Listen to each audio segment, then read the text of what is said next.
Uma das lutas mais esperadas da história acabou da forma mais abrupta possível. No final de 2015, depois de um ano inteiro de promoção, provocações e tudo mais, José Aldo, campeão dominante e único rei da divisão dos penas até então, foi facilmente despachado por Conor McGregor em apenas 13 segundos, antes mesmo de deixar cair a primeira gota de suor na luta. Apesar dos fãs e do próprio Aldo querer e merecer uma revanche imediata por ter sido campeão dominante, essa luta nunca aconteceu. Acontece que essa luta foi a última do irlandês na divisão dos penas. Logo em seguida, ele alçou voos maiores, subindo de categoria e se tornando o primeiro duplo campeão da história do UFC. Aldo ainda voltou a ser campeão dos penas, mas as chances da revanche foram diminuindo cada vez mais com o passar dos anos. Chegou a um ponto onde os dois estavam separados por 2 ou até 3 categorias de peso, com McGregor lutando nos leves e meio médio e Aldo lutando no peso galo. E por mais que de início o Aldo estivesse sedento por essa revanche, com o passar do tempo ele foi aceitando que ela nunca iria acontecer. E hoje, aquela chama da rivalidade entre os dois praticamente está apagada. Hoje em dia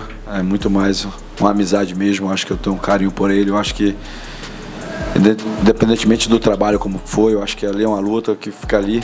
O que aconteceu ali fica ali mesmo. Sinceramente, eu gostaria muito de ter visto uma revanche que ela durasse mais do que 13 segundos, mas sinceramente eu acho que o Conor McGregor teria vencido de novo. Bom, esse é um dos principais exemplos de grandes revanches que nunca aconteceram, mas é só a ponta do iceberg. Porque no vídeo de hoje vamos falar das 10 maiores revanches que nunca aconteceram no UFC. E também vou dizer quem eu acho que venceria em cada um desses casos. Sem mais delongas, vamos começar o vídeo.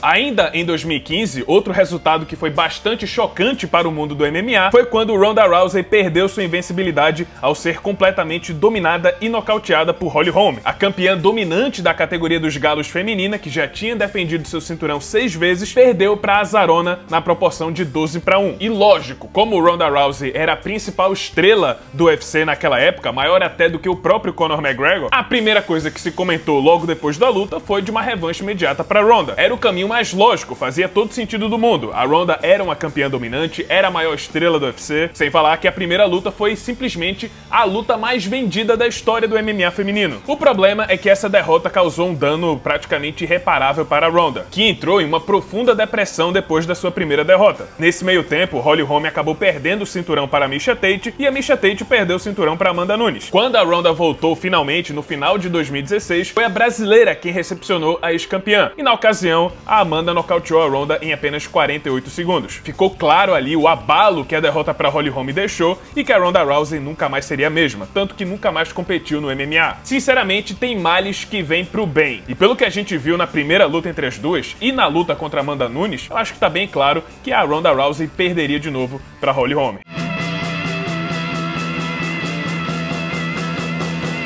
Se tem 2 caras que representam o mais alto nível da categoria dos leves, esses são Dustin Poirier e Justin Gaethje. Ou será que é Justin Poirier e Dustin Gaethje? Eita, trava-língua. Os dois, que já foram campeões interinos da categoria, se enfrentaram pela primeira vez em 2018. E depois de uma guerra incrível lá e cá o tempo inteiro, o diamante brilhou e conseguiu nocautear Gaethje no 4º round. 5 anos depois, dessa vez valendo o cinturão BMF, finalmente tivemos a revanche e dessa vez foi o Gaethje quem conseguiu o nocaute contra o Poirier. E como se trata de 2 dos melhores, mais queridos, mais técnicos lutadores que o UFC já teve, por mim, podem deixar esses caras lutando mais 20 vezes que todo mundo vai assistir. Mas acho que pelo menos uma luta, só mais uma luta, um desempate seria o ideal. Mas considerando que Dustin Poirier vai se aposentar no próximo mês, enfrentando Max Holloway, aparentemente os dois vão se aposentar com placar empatado. Algo que, segundo declarações de ambos, tá tudo bem. Convenhamos, eu até preferia que a última luta do Poirier fosse contra o Gaethje. E sobre quem eu acho que venceria na trilogia, pra mim, o Poirier sempre foi o melhor lutador, por mais que ele tenha perdido a última luta. Mas ainda assim, acho que ele tava vencendo na revanche e acho que numa terceira luta ele também venceria.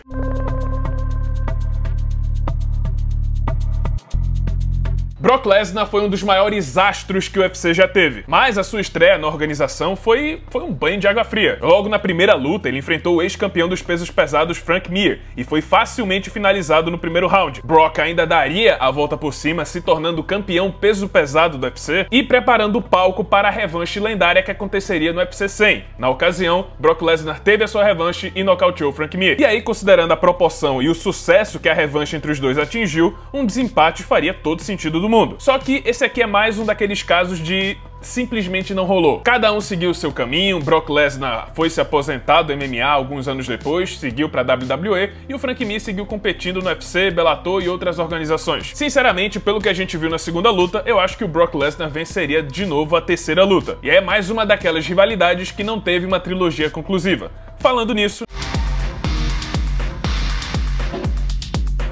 quando Luke Rockhold despachou facilmente o Michael Bisping em 2014, eu tenho toda certeza que ele jamais imaginou que esse inglês seria o responsável por tirar o seu cinturão por nocaute no primeiro round em 2016. Justamente o Bisping, que era conhecido por mão de almofada. A rivalidade entre Rockhold e Bisping foi o que trouxe um dos momentos mais emocionantes da história do UFC, a coroação improvável do inglês como campeão dos médios. Mas, convenhamos, ficou faltando sim um terceiro e último encontro entre os dois. O problema é que logo depois que o Bisping perdeu o cinturão, ele se aposentou logo. Fez só mais uma luta e no ano seguinte acabou pendurando as luvas definitivamente. Enquanto o Luke segue competindo tanto no MMA como também em outras modalidades. E bom, eu imagino que a maioria de vocês assistindo aqui devem imaginar que o Bisping venceria a terceira luta, mas vamos ser bem sinceros aqui. A vitória do Bisping na revanche foi uma baita de uma zebra, porque o Luke Rockhold é muito mais lutador do que o inglês. E acho que se tivesse uma terceira luta com o Rockhold levando a sério o Bisping dessa vez,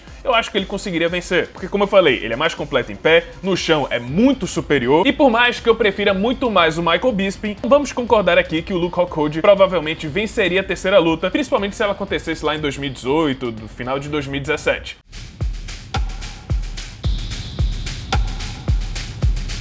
Agora vamos lá, essa é provavelmente a única dessa lista que eu tenho uma forte esperança que ela ainda vai acontecer. Em 2015, num Fight Night qualquer, Max Holloway e Charles do Bronx se enfrentaram e a luta acabou sem um resultado conclusivo. Assim, não teve luta. O brasileiro acabou sofrendo uma lesão no pescoço, sozinho, em menos de 2 minutos de luta, e assim o Holloway foi declarado vencedor por nocaute técnico. E bom, quem diria que anos depois cada um se tornaria um dos maiores campeões nas suas respectivas categorias. Max Holloway permaneceu no peso pena, onde se tornou um super campeão, e o Charles subiria para o peso leve, onde também seria um dos maiores campeões da divisão e o maior finalizador da história do UFC. E agora que o Holloway subiu de categoria, né, e é dono do cinturão BMF, tenho toda a certeza do mundo que qualquer ser humano quer ver essa revanche. Até porque a primeira luta sequer aconteceu de verdade. Fora que os dois são lutadores completamente diferentes hoje em dia. Cada um daria uma surra na sua versão anterior. E sinceramente eu tenho muita fé que essa revanche ainda vai acontecer, porque os dois ainda estão bem ativos, estão longe de se aposentar do esporte. Já pensou inclusive se o Holloway vence o Poirier e o Charles vence o Topuria? O cenário tá pré-montado. E na minha opinião, eu acho que o Charles venceria a revanche.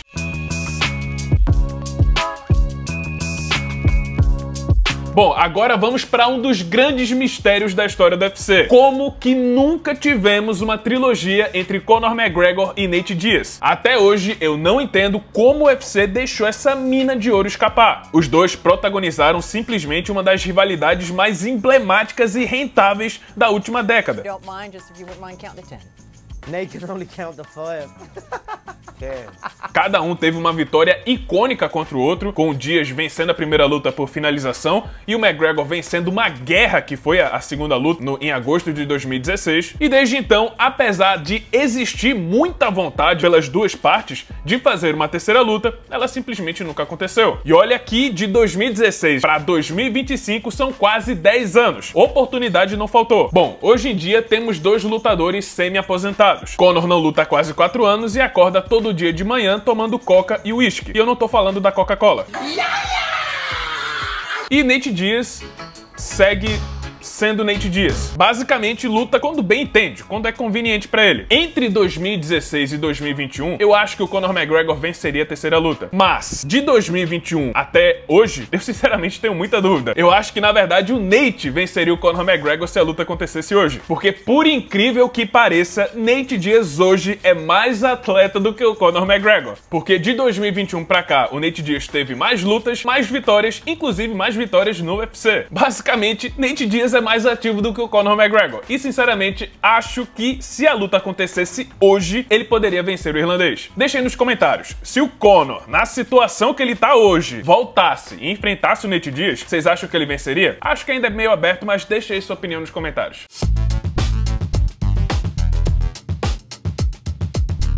Por mais que o placar entre Israel Adesanya e Alex Poatan esteja 3-1 pro brasileiro, envolvendo os dois esportes, 2-0 no kickboxing, no MMA o placar ainda tá 1-1. E vamos ser sinceros aqui, não existe uma única pessoa no mundo que não queira ver mais um encontro entre Alex Poatan e Israel Adesanya. Bom, acho que a gente já sabe quem é o melhor kickboxer, afinal o placar tá 2-0 pro Poatan no kickboxing. Mas quem é o melhor lutador de MMA, já que o placar ainda tá 1-1? Eu sei que o Adesanya deixou bem claro que ele tá satisfeito por ter tido a última risada. Mas já que não dá tempo de desempatar o placar no geral, será que não seria interessante só mais uma luta, pelo menos, pra se considerar o melhor lutador de MMA? Mas sinceramente eu acho que não vai acontecer porque os dois agora são miguxos. Izzy tá satisfeito com a última risada e o Poatan já o convidou para treinar. E quando o Poatan convida pra treinar é porque ele, na cabeça dele, nunca mais vai ter uma luta entre os dois e nem tem vontade pra isso. No peso médio, acho que a Adesanya venceria a trilogia, mas no meio pesado, com certeza Poatan venceria.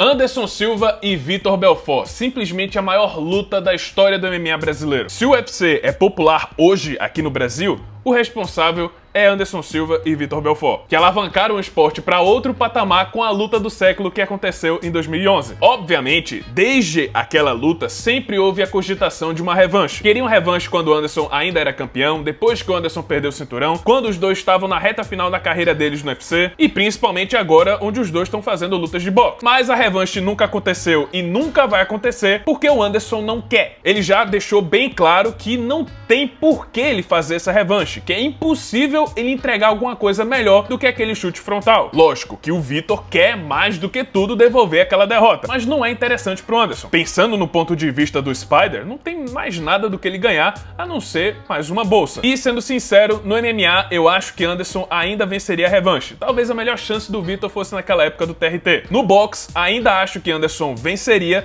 mas aí ficaria mais equilibrado pro Vitor.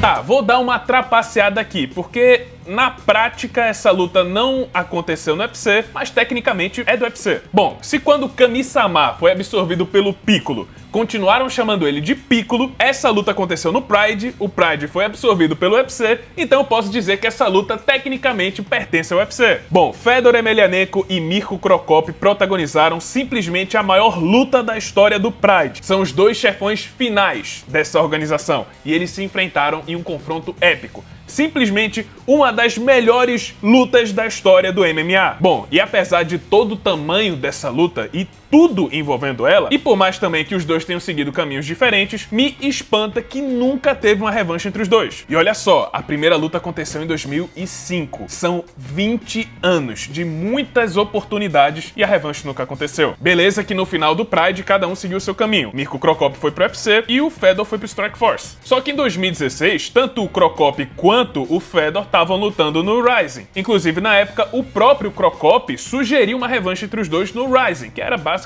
uma nova versão do Pride. Bom, não rolou, só que anos depois, cá estavam os dois de novo na mesma organização, no Bellator. E olha que quando o assunto é botar velho pra lutar, o Bellator é especialista. Colocaram Royce Gracie e Ken Shamrock com mais de 50 anos para se enfrentar, colocaram Vanderlei Silva e o Rampage Jackson numa quarta luta, mas por algum motivo nunca conseguiram fazer a revanche da maior luta da história dos pesos pesados. Porque Eu não faço a menor ideia. Bom, pessoal, esse foi o vídeo, espero que tenham gostado. Achou que faltou alguma luta? Eu sei que faltou alguma luta, mas eu deixei o gancho para uma possível parte 2. Deixe aí nos comentários se vocês querem ou não uma parte 2. Mas esse foi o vídeo, espero que tenham gostado. Se você gostou, deixa seu like, se inscreve no canal, já ativando o sininho das notificações para não perder o próximo conteúdo.